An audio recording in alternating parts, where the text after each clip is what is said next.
Cenușăreasa de frații Grimm. A fost odată un om pudret de bogat și omului acestuia s-a întâmplat să-i cadă nevasta greu bolnavă. Și când a simțit că îi se apropie sfârșitul, femeia și-a chemat la căpătâi singurul ei copil, o fetiță, și i-a spus: „Draga mamei, orice ți s-ar întâmpla, cată să fii întotdeauna bună și cu sufletul neîntinat." Acestea zicând, femeia își mai privi odată copila și închise ochii pentru vecie. Fetița se ducea în fiecare zi la cimitir și plângea amar. Când veni iarna, zăpada se așternu ca o maramă albă peste mormânt, iar în primăvară, când razele soarelui o topiră, omul își luă altă nevastă. Femeia aceasta, cea de-a doua, își aduse în casă cele două fete pe care le avea. Fetele, nu-i vorbă, erau frumoase, dar pe cât de luminos le era chipul, pe atât de întunecat și plin de răutate le era sufletul. Pentru fata cea vidrecă începură a curge de aici înainte zile pline de amărăciune. „Ce? Proasta aceasta se cade să stea cu noi în odaie?" o bruftuluiră fetele. „Cine vrea să mănânce n-are decât să muncească. La bucătărie cu ea, că acolo e locul." Îi luară straiele ei cele frumoase și o îmbrăcară cu o vechitură de rochie cenușie și o încălțară cu niște papuci de lemn. „Ia priviți la domnița aceasta mândră ce gătită e!" strigară fetele mușterei luând-o în râs. Și o duse în bucătărie într-un alai de batjocură. Aici o puseră să robutească din greu de dimineață și până cădea noaptea. Să se scoale până în ziua, să care apă, să aprindă focul, să facă de mâncare și să spele rufele. Și ca și cum aceasta nu ar fi fost de ajuns, câte și mai câte nu mai puneau la cale cele două surori haine ca să-și bată joc de ea și să o necăjească într-una. Iar când nu mai pribidea de câtă treabă avea de făcut, ele azvârleau lintea și mazărea în cenușă, de trebuia apoi să o aleagă bob cu bob. Seara, fata cădea frântă de oboseală, că muncea de se spetea toată ziulica. Dar, cum n-avea un pat unde să-și întindă oasele trudite, se cuibărea în cenușă lângă vatră și până și somnul îi era numai chin și amar. Și fiindcă din această pricină era întotdeauna plină de cenușă și murdară, îi zise în râs cenușăreasa. Într-o zi, tatăl fetelor se pregătea să plece la un iarmaroc și mai înainte de a-și lua rămas bun, apuca să le întrebe pe cele două fete vitrege ce daruri voiau să le aducă de acolo. „Rochii frumoase!" răspunse una. „Ba mărgăritare și nestemate!" zise cea de-a doua. „Dar ție, cenușăreasă, ce-ți dorește inima să-ți aduc?" întreabă taică-su într-un sfârșit. „Cea dintâi rămurică ce s-o anima de pălăria dumitale la întoarcerea acasă, pe aceea s-o rupi, dragă tată, și să-mi o aduci." La iarmaroc, omul a avut grijă să cumpere pentru fetele vitrege rochițe frumoase, mărgăritare și nestemate. În drum spre casă, când îi fu să treacă printr-un desiș, îl atinse o creangă de alun și își dădu jos pălăria de pe cap. Atunci își aminti de rugămintea cenușăresei, rupse creanga și o luă cu sine. După ce ajunse acasă, dărui fetelor vitrege ceea ce dorise fiecare, iar cenușăresei creanga de alun. Fata îi mulțumit din suflet și, către seară, se duse la mormântul maicăsii și răsădi crenguța în pământ și începu să plângă atât de amarnic că lacrimile picurară pe ramură și o udară. Și crenguța crescu mare și se făcu o mândrețe de copac. De 3 ori pe zi se ducea cenușăreasa la mormântul maicăsii și de fiecare dată zărea o păsărică albă, lăsându-se din zbor pe câte o creangă a alunului. Și ori de câte ori avea fata vreo dorință, păsărica i-o împlinea și îi arunca din pomișor ce-i poftea inima. Și s-a întâmplat ca odată împăratul să pună la cale o mare petrecere care trebuia să țină 3 zile încheiate și a poftit la ospăți pe toate fetele frumoase din împărăția lui. Pasămite, împăratul gândea că în timpul acesta feciorul o să aibă de unde să-și aleagă mireasa. Când aflară că fuseseră și ele poftite la petrecere, cele 2 surori nu-și mai încăpură în piele de bucurie și, chemând-o pe cenușăreasă, îi porunciră: "Vinde-ne piaptă, n-auzi? Și treci de lustruiește-ne și condurii, bancheie-ne și cataramile, că ne duce la petrecerea de la palatul împăratului." Fata făcu precum i se poruncise, dar plânse cu lacrimi amare din pricină că ar fi dorit și ea să se ducă la petrecere. Și fiindcă îi plăcea tare mult să dănțuiască, se rugă de maică sa vitregă să se îndure și să o lase și pe ea. "Ce mi-aud urechile, cenușăreasă?" se prefăcu a fi uimită maștera. "Ești toată plină de praf și murdărie și încă mai năzuiești și a te duce la petrecere. Poftim! N-ai nicio rochie mai ca lumea pe tine și nici încălțări în picioare n-ai și vrea să dănțuiești." Dar cum fata stărui cu lacrimi în ochi la rugămintea ei, mașterea păru să se înduplece și în cele din urmă zise: "Ia te uită aici, am răsturnat o strachină de linte în cenușă și de ești în stare ca în 2 ceasuri să-mi alegi toată lintea, atunci o să te îngădui să mergi la petrecere." Cenușăreasa ieși în grădină pe ușa din dos și prinse a striga: "Blânde porumbițe și voi turturele și voi păsări ale cerului, veniți cu toatele de a-mi ajuta să alegem lintea." Bobul bun, icinul cică, iar cel rău un gușulică. N-apucă să sfârșească bine vorbele acestea și numai ce sosiră în zbor 2 porumbițe albe și intrară pe fereastră în bucătărie. După aceea se iviră 2 turturele și apoi, într-un lung alai, veniră toate zburătoarele cerului, lopătând ușurel din aripi. Și se așezară ca toatele în jurul vetrei, făcându-și loc în cenușă. Porumbițele clătinară din căpsori și începură să ciugule ele pic, pic, pic. Apoi toate celelalte începură să ciugule și ele pic, pic, pic, până ce aleseseră boabele cele bune și umplură strachina cu vârf cu ele. Nu trecuse niciun ceas de când păsărerile se apucaseră de ales lintea și acum mântuiseră treaba și își luară zborul pe fereastră afară. Fata îi duse mamei vitrege strachina și se bucura în gândul ei, crezând că o vor lua și pe ea la petrecere. Dar maștera i-o tăia scurt. "Nu, fată, nu! Degeaba te ții scai de mine. Nu te pot lua cu noi că nici străi frumoase și nici să dănțuiești nu știi și tare mi-e teamă că ai să fii numai de râsul lumii." Cenușăreasa se porni atunci pe plâns și dacă văzu asta, maică sa vitregă îi zise: Hai, până într-un ceas ești în stare să-mi alegi din cenușă 2 străchini de linte, să știi că te iau și pe tine." Dar în gândul ei maștera zicea: "Las că nu o să poată să facă una ca aceasta nici în ruptul capului." După ce vitrega răsturnă 2 străchini de linte în cenușă, fata se duse în grădină și pe ușa din dos și strigă: "Blânde porumbițe și voi turturele și voi păsări ale cerului, veniți cu toatele de a-mi ajutați să aleg lintea." Bobul bun, icinul cică, iar cel rău în gușulică. N-apuca să sfârșească binele vorbele acestea și numai ce sosiră în zbor 2 porumbițe albe și intrară pe fereastră în bucătărie.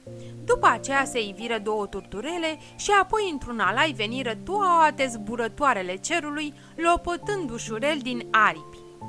Și se așezară cu toatele în jurul vetrei, făcându-și loc în cenușă. Porumbițele clătinară din căpsori și începură să ciugule ele întâi, pic, pic, pic. Apoi toate celelalte începură să ciugule și ele și păsările îi sprăviră de ales lintea și zburară iar pe fereastră afară. Fata îi duse mamei vitrege străchinele cu linte și se bucura în gândul ei, crezând că de această dată o vor lua și pe ea la petrecere. Dar maștera se împotrivi și acum. Degeaba te omor cu firea, că tot n-o să te iau cu noi. Nu, vezi? N-ai nici straie frumoase, nici să dănțuiești, nu te pricepi. Ce vrei, să ne fie rușine cu tine?" Îi întoase apoi spatele și plecă la petrecere cu fetele ei cele fudule. După ce rămase singurică în toată casa, cenușăreasa se duse la mormântul mamei sale și așezându-se sub alun grăi: "Alunaș, drag, alunaș, scutură, te rog, utaș și mă îmbracă în straie de argint, numai aur și argint." Pasărea cea albă, care se afla în alun, numai ce i-a zvârlit de sus o rochie țesută toată în aur și argint și o pereche de conduri cu alesături de mătase și argint. Cenușăreasa se îmbrăcă în grabă și se duse la petrecere, dar maștera și cu fetele ei n-avură cum să o cunoască, zicându-și că era pe semne vreo fată de împărat de pe alte plaiuri, atât arăta de frumoasă în rochia țesută din fire de aur și argint.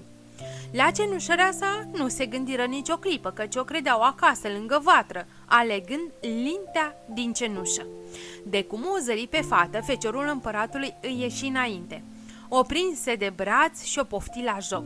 Și nici că mai vrut să o dănțuiască cu altă fată. O ținea mereu de mână și când se apropia cineva să o poftească la danț, îi zicea de la obraz: "Nu se poate, că dănțuiește numai cu mine."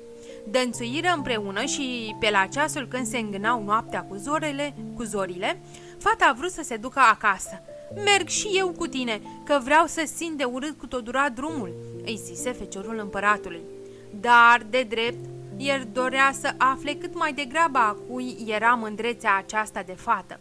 Fata îi scăpă însă printre degete ca prâznelul și, ajungând acasă tot într-o fugă, se ascunse în porumbar. Feciorul de împărat așteptă până deveni tatăl fetei și spuse că fata cea străină cu care dănțuise el toată vremea se pitulase în porumbar. Moșneagului numai ce-i trecu un gând prin minte: "Ei, drăcia, nu cumva o fi cenușăreasa?" Dar degeaba se grăbi să deschidă ușa porumbarului, că nu zâmbi pe nimeni înăuntru. Zări pe nimeni înăuntru. Când intrară cu toții în casă, o găsiră pe cenușăreasă stând în cenușă, îmbrăcată în aceleași straie rufoase dintotdeauna. Și numai lumina slabă de opaiți care pâlpâia pe cămin lumina încăperea. Pasămintea cenușăreasă se furâșase cu dibăcie afară din porumbar, alergase într-un suflet la alun, se dezbrăcase în pripă de straiele cele frumoase și le puse pe mormânt, iar pasărea aceea albă le luase de acolo de nu se mai putea dezluși nimic. Apoi fata se îmbrăcase iar în trențele ei rufoase și se așeză în cenușă lângă vatră. A doua zi, petrecerea se porni din nou la palatul împărătesc și după ce părinții și surorile ei vitrege plecară de într-acolo, cenușăreasa se grăbi să se ducă la alun și zise: "Alunaș, drag, alunaș, scutură-te, rogutaș, și mă îmbracă în straie de argint, numai aur și argint." Atunci păsărica îi aruncă o rochie și mai frumoasă decât cea din ajun. Și când veni fata la petrecere îmbrăcată în mândrețea aceea de rochie, se minunară toți de frumusețea ei nemai văzută. Pasămite, feciorul de împărat stătuse până atunci ca pe ghimpi și o tot așteptase să vină. Când o văzu apărând, îi se luă parcă o greutate de pe inimă și, ieșindu-i în întâmpinare, o pofti de îndată la joc și, ținând-o de mână, parcă să nu o piardă. Dănțui toată vremea numai cu ea, iar de venea să poftească cineva la joc, el îi zicea: "Nu se poate, că dănțuiește numai cu mine." Când se lăsară negurile nopții, fata vrut iar să îi se piardă urma, dar tânărul crai luă seamă din vreme și se furișă după ea ca să vadă unde se duce. Vezi însă că fata a făcut ce făcut și scapă de sub ochi, strecurându-se în grădina din dosul casei, unde crescuse de ani și ani un păr mare și frumos, încărcat cu pere minunate. Fata se cățără printre crăci, sprintănă ca o veveriță, și feciorul de împărat îi pierdu urma. Așteptă el din nou până ce veni tatăl fetei și îi zise: "Fata cea străină și frumoasă mi-a scăpat iar și după câte îmi dau eu cu presupusul s-a ascuns în rămurișul părului acestuia. Și moșneagului îi trecut din nou prin gând. Ei, drăcia, naibii, Marie, n-o fi cumva cenușăreasa? Luă o scară, o priponi de copac și o urcă până în vârf, cercetând de-a rândul crăcile, dar de găsit nu găsi pe nimeni tupilat în tufiș. Când înfrunzi și în tufiș, când părinții și surorile vitrege se reîntoarseră acasă și intrară în bucătărie, o găsiră pe cenușăreasa lângă vatră, stând în cenușă ca întotdeauna. Vezi bine că și de data aceasta o luase înaintea lui taică-su și furișându-se până la alunul cel fermecat, lăsase acolo mândrețea de straie și se îmbrăcase cu zdrențele ponosite și rufoase. A treia zi, cenușăreasa așteptă până ce plecară din nou părinții și surorile vitrege și apoi se duse iar la mormântul maicăsii și grei pomului. Alunaș, drag alunaș, scutură-te, rogutaș, și mă îmbracă în straie de argint, numai aur și argint. De data aceasta, păsărica îi aruncă o rochie atât de frumoasă și de strălucitoare cum nu s-a mai văzut alta pe lume, iar condurii erau cu totul și cu totul de fir de aur. Când se ivi la petrecere îmbrăcată cu rochia aceea, oaspeții nu mai știură ce să mai zică, uimiți de atâta frumusețe nepământeană. Feciorul de împărat dănțui iarăși numai cu dânsa și devenea vreunul și căuta să poftească la joc numai ce-i zicea aceluia drept în față. Nu se poate că dănțuiește numai cu mine. Când să se ivească zorile, cenușăreasa dădu iar pe nesimțite să plece, dar feciorul de împărat se luă numai decât după dânsa. Și se întâmplă ca zgâtia de fată să se strecoare cu atâta dibăcie că tânărul Crai îi pierduse și de această dată urma. Vezi însă că el puse la cale un vicleșug, porucind să se ungă din vreme treptele cu zmoală. Și când cenușăreasa coborâ câteva trepte, condurul din piciorul stâng îi rămase agățat în zmoală. Feciorul de împărat îl ridică și în palma lui stătea acum un condor mic și drăgălaș, împletit cu totul și cu totul din fir de aur. A doua zi se grăbi la tatăl fetelor și arătându-i condurul îi zise: fata pe al cărei picior se va potrivi condurul acesta, numai aceea îmi va fi nevastă juruită și de nicio alta în afară de ea n-am nevoie. Când auzi răspusele tânărului Crai, cele două fete ale mașterii se bucurară grozav, fiindcă și ele aveau piciorul micuț. Cea mai mare se duse cu pantoful în neatac și de față cu maică sa dădu să-l încalțe, dar pas de-l încalță dacă poți. Degetul cel mare nu încăpea de fel, că tare mic mai era condurul. Dacă văzu aceasta maștera, se întunecă la față, dar nu precedă să-i pună în mână un cuțit zicându-i: ce mai aștepți, taie-ți degetul de la picior, că o să fii curând împărăteasă și nu o să mai trebuiască să umbli pe jos. Fata își reteză degetul și cu ochiul cu vai încălță condurul. Apoi, abia putând să-și stăpânească durerea, se înfățișă înaintea tânărului Crai și aceasta, urcând-o pe cal lângă el, porni cu ea către casă, socotind-o aleasa inimii lui. Dar vezi că drumul de înapoiere ducea pe dinaintea mormântului și când fură să treacă pe acolo, numai ce auziră pe cele două porumbițe strigând dintre crăcile alunului: vai, condurul tare mic, parcă clește așa strânge și înăuntru plin de sânge, că tot curge pic cu pic, nu-i mireasă adevărată, ia-i pe aproape și te așteaptă.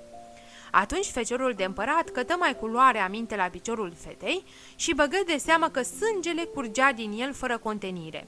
Pe loc întoarse calul și, ducând fata acasă, le zise părinților că aceasta nu-i mireasa cea adevărată. Apoi mai adăugă că ar dori să încerce și cealaltă fată condurul. Fata cea de-a doua se duse în atac și când dădu să încerce condurul, ce să vezi, vârful piciorului îi se potrivea ca tornat, dar călcăiul era prea mare și rămăsese afară oricât se strădui ea. Dacă văzu maștera aceasta, se îngălbeni de ciudă, dar nu stătu mult pe gânduri și punându-i un cuțit în mână o îmboldi. Ce te mai canonești degeaba? Nu vezi că și așa nu-i chip să-l încalți? Taie și din călcâi și gata. Că o să fii în curând împărăteasă și nu o să mai trebuiască să umbli pe jos. Fata reteză din călcâi, cu chiu cu vai, abia de putu să încalțe condurul. Apoi, stăpânându-și cu greu durerea, se înfățișă înaintea fiului de împărat. Acesta o burcă de pe cal lângă sine și plecă spre casă. Dar când trecură prin dreptul alunului, porumbițele prinsese din nou să dea zvon. Vai, condurul tare-i mic, parcă-i clește așa strânge și înăuntru nu mai sânge că tot curge pic cu pic. Nu-i mireasa adevărată, ea-i pe aproape și te așteaptă. Feciorul de împărat se uită cu mai multă luare aminte la piciorul fetei și băgă de seamă cum poate dea sângele din el, de-i umpluse ciorapul alb până sus. Întoarse calul și, ducând-o pe mireasa cea mincinoasă acasă, o lăsă plocon părinților ei. Nici aceasta nu-i cea adevărată, grăi el cu mânie în glas. Au, nu mai aveți și altă fată și nu vă îndura să o dați de la voi? Nu mai avem alta, răspunse tatăl fetelor. Da, cum să vă spun, de la nevasta dintâi mai am o fată, o biată cenușăreasă, dar nici vorba nu poate fi a mireasa. Feciorul de împărat ceru să-i fie adus înainte, dar maștera sări cu gura de parcă ar fi mușcată de șarpe. Nu! Nu se poate, înălțimea ta, că e prea rufoasă! Nu se cuvine să se arate în lume în halul în care e!